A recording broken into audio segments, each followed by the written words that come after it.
నమస్తే, welcome to #you. నేను మీ రాజేష్. తెలంగాణలో రాజకీయాలు ఇప్పుడు ముదిరి పాకాన పడ్డట్టుగా కనిపిస్తూ ఉన్నాయి. అందుకనే ఇప్పుడు ఒకవైపు కాళేశ్వరం రిపోర్ట్ కొంత అసెంబ్లీలో పెడితే ఖచ్చితంగా బీఆర్ఎస్ ఖాళీ అవుతుందా అనే చర్చ జరుగుతోంది.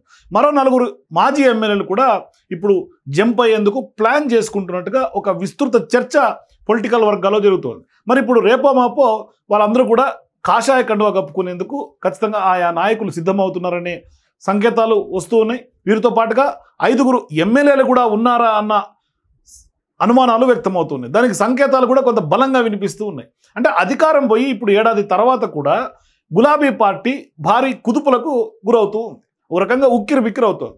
కీలక నాయకులందరూ కూడా రకరకాల కేసుల్ని వాళ్ళందరికీ కూడా వెంటాడుతున్నటువంటి పరిస్థితి. మరి ఈ సందర్భాల్లో పార్టీ మారేందుకు చాలామంది నాయకులు సిద్ధమవుతున్నట్లుగా సంకేతాలు మనకు రాజకీయ వర్గాల్లో కనిపిస్తూ ఉన్నాయి. ఇప్పటికే మాజీ ఎమ్మెల్యే గువ్వల బాలరాజు ఆయన కారు దిగి కొంత కమలం ఎక్కారు. కమలం గుటికి వెళ్ళిపోయారు, కండువా కప్పుకున్నారు. ఇక రేపో మాపో మరో 3 ఎమ్మెల్యేలు కూడా పార్టీ మారేందుకు సిద్ధమవుతున్నట్లుగా కనిపిస్తుంది. అంటే ఇప్పుడు ఫామ్ హౌస్ ఎమ్మెల్యేల కొనుగోలు వ్యవహారంలో గువ్వల బాలరాజు, పైలట్ రోహిత్ రెడ్డి, రేగా కాంతారావు, బీరం హర్షవర్ధన్ ఇట్లా ఈ 4 ఎమ్మెల్యేలు చాలా కీలకంగా ఆ రోజు ఆ పాత్రలో వాళ్ళందరూ కూడా వ్యవహరించారు. అప్పుడు ఎమ్మెల్యేలు వాళ్ళందరూ కూడా ఇప్పుడు ఆయా నాయకులందరూ కూడా కమలం పార్టీ తీర్థం పుచ్చుకోవాలని ఆలోచన చేస్తున్నట్టుగా కనిపిస్తుంది. ఇప్పటికే గువ్వల బాలరాజు పార్టీ మారిపోయారు. సో ఇప్పుడు నేతలు వరుసగా ఈ నిర్ణయం తీసుకోవడం వెనుక కారణాలు చాలా భిన్నంగా కనిపిస్తూ ఉన్నాయి.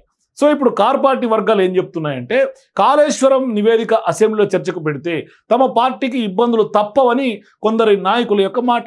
దానిపైన ఇప్పుడు దర్యాప్తుకు గనక ఖచ్చితంగా ఆదేశిస్తే కేసీఆర్, హరీష్ రావు అంటే అప్పటి ఇరిగేషన్ మంత్రి, 10 ఏళ్ల పాటు సీఎంగా ఉన్నటువంటి కేసీఆర్ ఖచ్చితంగా వాళ్ళు లీగల్గా చిక్కునే అవకాశం ఉంటుంది, ఇబ్బందులు తప్పవు అని స్పష్టంగా అంటూ ఉన్నారు. ఇప్పటికే ఫోన్ ట్యాపింగ్ కేసు వెంటాడుతోంది బీఆర్ఎస్ పార్టీని. మరోవైపు ఫార్ములా కేసు కూడా వర్కింగ్ ప్రెసిడెంట్గా ఉన్నటువంటి కేటీఆర్ మెడకు కూడా చుట్టుకునే అవకాశాలు ఉన్నాయి. సో ఇటువంటి పరిస్థితులన్నీ గమనించుకొని ఆ పార్టీ నాయకులంతా ముందుగానే తట్టాబుట్టా సర్దేసుకుంటే మంచిది, దీపం ఉన్నప్పుడు ఇల్లు చెక్క పెట్టుకోవాలి. సో ఇప్పుడు వలసకి వెళ్లేందుకు సిద్ధమవుతున్నట్టు కనిపిస్తుంది. కొద్ది రోజుల క్రితం కూడా తెలంగాణ చీఫ్గా ఎవరైతే బీజేపీ రామచంద్రరావు ఉన్నారో ఆయన కీలకమైనటువంటి స్టేట్మెంట్స్ చేశారు. ఏంటంటే మా పార్టీలోకి వచ్చేందుకు చాలామంది బీఆర్ఎస్ నుంచి దాదాపుగా 12 మంది నేతలు రెడీగా ఉన్నారనే ఒక వ్యాఖ్యలు ఆయన చేశారు. అందులో 5గురు ఎమ్మెల్యేలు కూడా ఉన్నట్లుగా సమాచారం. మరి ఇప్పుడు ఈ నేపథ్యంలో మాజీలు తమ దారి చూసుకుంటున్నారనే చర్చనే బలంగా పొలిటికల్ వర్గాల్లో వినిపిస్తుంది. ఇప్పటికే బీజేపీ పెద్దలతో చాలామంది నాయకులు టచ్లో ఉన్నట్లుగా కూడా సమాచారం.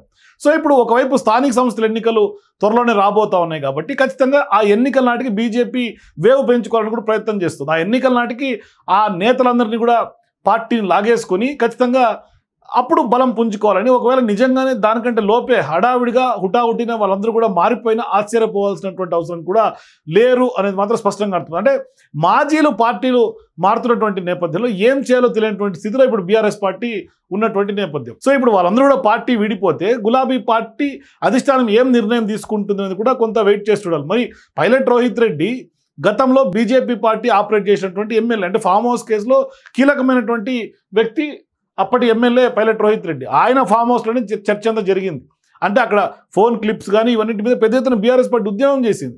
కానీ ఇవాళ గువ్వల బాలరాజు అనుకోకుండా ఆడియో బయటికి రావటం, వాళ్ళు విలీనం చేస్తారట కదా, మనమే వెళ్ళిపోదాం ముందుగానే అని ఆయన చేసినటువంటి వ్యాఖ్య ద్వారానే ఖచ్చితంగా ఆయన బీజేపీలోకి వెళ్తున్నటువంటి ఉద్దేశం బహిర్గతమైంది. అందుకనే ఇప్పుడు పైలట్ రోహిత్ రెడ్డి కూడా అదే గువ్వల బాలరాజు బాటలోనే అడుగు వేస్తున్నట్టు కనిపిస్తుంది. ఆయనతో పాటుగా ఇంకా బీఆర్ఎస్ పార్టీ నాయకులు చాలామంది బీజేపీకి వెళ్ళే అవకాశాలు ఉన్నట్టు కనిపిస్తుంది. మరోవైపు ఇప్పుడు బీజేపీలోకి వెళ్తున్నటువంటి నాయకులకి హితబోధ మన ఎమ్మెల్యే ఎవరైతే రీసెంట్గానే రాజీనామా చేసి ఆమోదానికి గురైనటువంటి రాజా సింగ్, ఆయన కూడా కొంత హితబోధ చేస్తారు. బీజేపీలోకి వచ్చే ముందు 1-2 సార్లు ఆలోచించుకొని పార్టీ జాయిన్ అవ్వండి అని కూడా ఆయన కూడా చెప్తున్నారు. కానీ ఆయన మాటలు ఎవరు లెక్క చేస్తారు, లేకుంటే బేఖాతరు చేస్తారు, ఇవన్నీ పక్కన పెడితే కొంత బీజేపీ మైండ్ గేమ్ ఆడుతోంది, స్ట్రాటజికల్గా మూవ్ చేస్తోంది, అవకాశం చూసి అదును చూసి బీఆర్ఎస్ పార్టీని కొడుతోంది.